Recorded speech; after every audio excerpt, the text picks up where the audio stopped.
dictator lies. First, get elected, then. Beware, they lie. Charlie Chaplin in The Great Dictator, 1940. Charlie Chaplin plays two roles, the double-cross dictator and his look-alike. The doppelganger has a gray streak in his forelock. They lie was spoken by the doppelganger in his famous speech to all the dictator's enslaved people. But the doppelganger wasn't lying until he did. Adolf Hitler in Mein Kampf begins pointing out that step 1, get elected. Amazon.com. He did not say the rest of his steps. Step, stay elected long enough to take all control. Step 3, you are the great dictator. Step 4, repeat on other countries. And, he points out in Mein Kampf, if you read carefully with 20/20th hindsight, to get elected the first time or two, you have to be loved by the people. So lie. Lie with your very best dictator lies.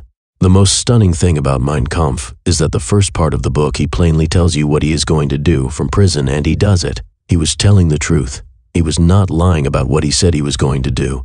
The lie in his truth, the deceit, was that he was lying about his motivation. He was lying about most all the things he said to get elected and stay elected until fair elections were stopped forever. Business was great. Everyone was employed. Liberty was lost and gone, and fear alone could drive all elections and his plans going forward to conquer the world with the help of other dictators. So what is a dictator's lie? Charlie Chaplin told us. He wrote the words for the doppelganger and made the movie. In his speech, the doppelganger spoke the truth. He revealed the evil and true motivations of the dictator, what happened at the end of his speech to all of the dictator's enslaved people before him. They believed the doppelganger was indeed the great dictator, and the great dictator was indeed just continuing to tell them the truth, as he always had. The doppelganger could not tell the truth to the masses without them approving his benevolent dictatorship. Liberty, the agency of the people to think for themselves, was lost to the agency of the dictator. But there was a thin ray of hope. One girl lay crying in a field, heard what the doppelganger said, that she could get her liberty back. She looked up willing to bravely, hopefully, get her liberty back. Unfortunately, that didn't happen without World War II. Chaplin failed to change the course of history. Or maybe not. I know from my parents, Chaplin's speech steeled the nerves of many Americans and British. This movie was second only to Gone with the Wind in that time. Watch the doppelganger's entire speech and see the dictator's lie work its magic deceit. Schultz, who says it's our only hope, is the anti-Trumper who was caught but shows up. The Stephen Miller character is saying pardoned, I suppose. Double-crossed. The doppelganger was double-crossed. The dictator's lie came out of his own, perfectly truthful, mouth.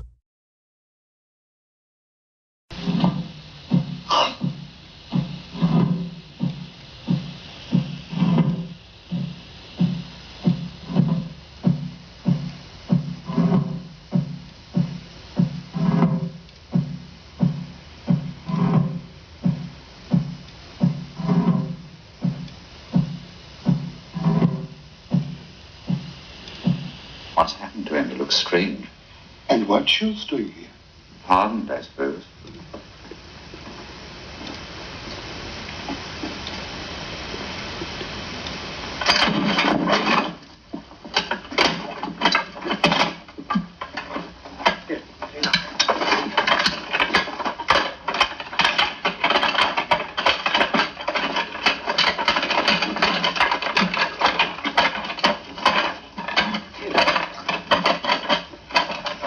His Excellency, Herr Garbage, Secretary of the Interior, Minister of Propaganda.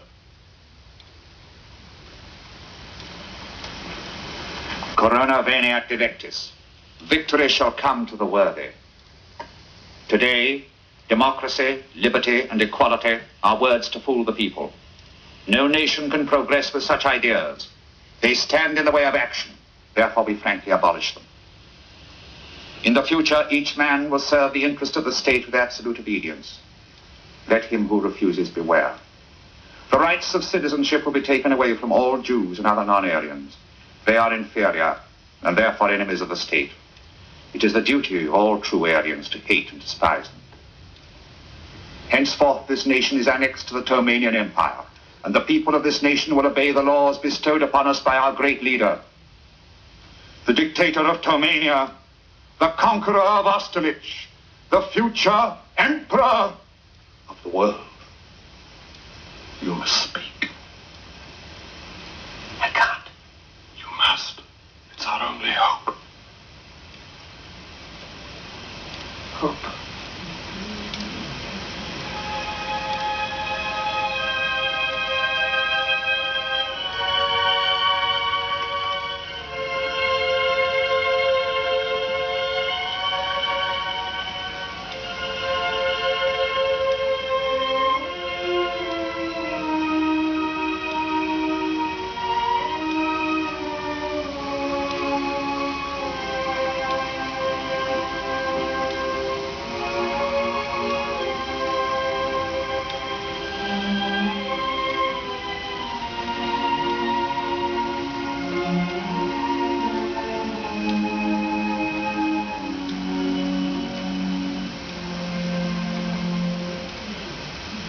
I'm sorry, but I don't want to be an emperor.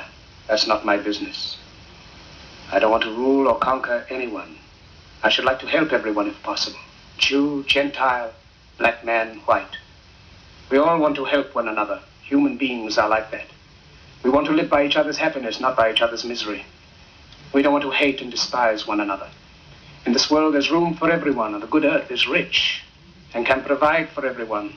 The way of life can be free and beautiful, but we have lost the way. Greed has poisoned men's souls, has barricaded the world with hate, has goose-stepped us into misery and bloodshed. We have developed speed, but we have shut ourselves in. Machinery that gives abundance has left us in want. Our knowledge has made us cynical, our cleverness hard and unkind. We think too much and feel too little. More than machinery, we need humanity. More than cleverness, we need kindness and gentleness. Without these qualities, life will be violent and all will be lost. The aeroplane and the radio have brought us closer together. The very nature of these inventions cries out for the goodness in men, cries out for universal brotherhood, for the unity of us all. Even now, my voice is reaching millions throughout the world, millions of despairing men, women, and little children, victims of a system that makes men torture and imprison innocent people. To those who can hear me, I say, do not despair. The misery that is now upon us is but the passing of greed, the bitterness of men who fear the way of human progress. The hate of men will pass and dictators die, and the power they took from the people will return to the people. And so long as men die, liberty will never perish. Soldiers, don't give yourselves to brutes, men who despise you, enslave you, who regiment your lives, tell you what to do, what to think, and what to feel, who drill you, diet you, treat you like cattle, use you as cannon fodder. Don't give yourselves to these unnatural men with machine minds and machine hearts. You are not machines, you are not cattle, you are men. You have the love of humanity in your hearts. You don't hate, only the unloved hate, the unloved and the unnatural.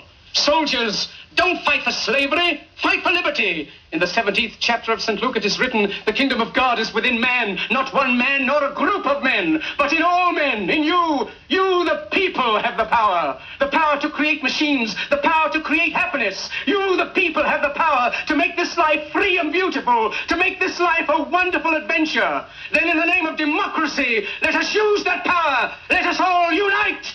Let us fight for a new world, a decent world, that will give men a chance to work, that will give youth a future and old age a security. By the promise of these things, brutes have risen to power, but they lie. They do not fulfill their promise. They never will. Dictators free themselves, but they enslave the people. Now let us fight to fulfill that promise. Let us fight to free the world, to do away with national barriers, to do away with greed, with hate and intolerance. Let us fight for a world of reason, a world where science and progress will lead to all men's happiness. Soldiers, in the name of democracy, let us all unite!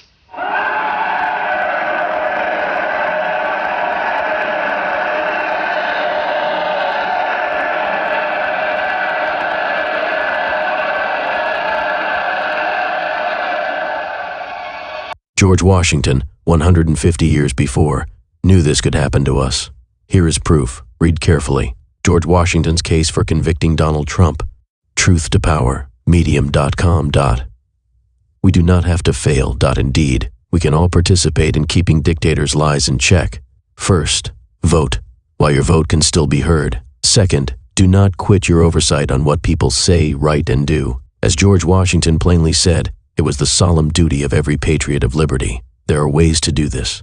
One of the pillars of truth that we have already used successfully are jury trials based on truthful evidence.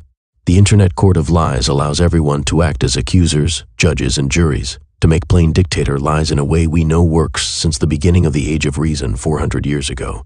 The elected official liar test, the mendacology of fixing us, medium.com. My verdict for the real dictator's lie, the one the people saluting thought they were hearing, using the method of truthcourt.net. Usual dictator lie verdict. Was it the truth? Yes, was it the whole truth? No, was it nothing but the truth? No, what was the deceit? The motivation was pure to preserve liberty. Was the deceit intended? Yes, What was the motivation? To take everyone's liberty except your own. See, Chaplin's speech was this lie socially acceptable. Know what label could be put on this lie to make it socially acceptable. This is a dictator's lie used invariably by a person who is a known factual liar. The fact that dictator lies are always signaled by factual lying is a certain tell, as George Washington said. And by the way, Mendacieology, the science of lies, says this too. Medium.com. Please join the internet court of lies so we can see your accusations and your verdicts. You need only have your dignity. Everyone can be an accuser, judge, and juror. We are not limited to finding dictator lies. There are lots of other kinds. The lie supply in the media is flush and never-ending. Lots of fun proving them with evidence of truth from the internet. Remember, Chaplin could smile. It's completely free. www.leacourt.com.p.s. There is much more to the Great Dictator movie which may amaze you. I strongly urge everyone to see the details of Chaplin's prescience and watch the whole The Great Dictator. This is an excellent copy, various formats, also on streaming services. I believe The Great Dictator, The Criterion Collection. Amazon.com, The Great Dictator, The Criterion Collection. Charles Chaplin, Jack Oakey, Reginald Gardner, Henry, www.amazon.com. Ukrainian edition from February 2022.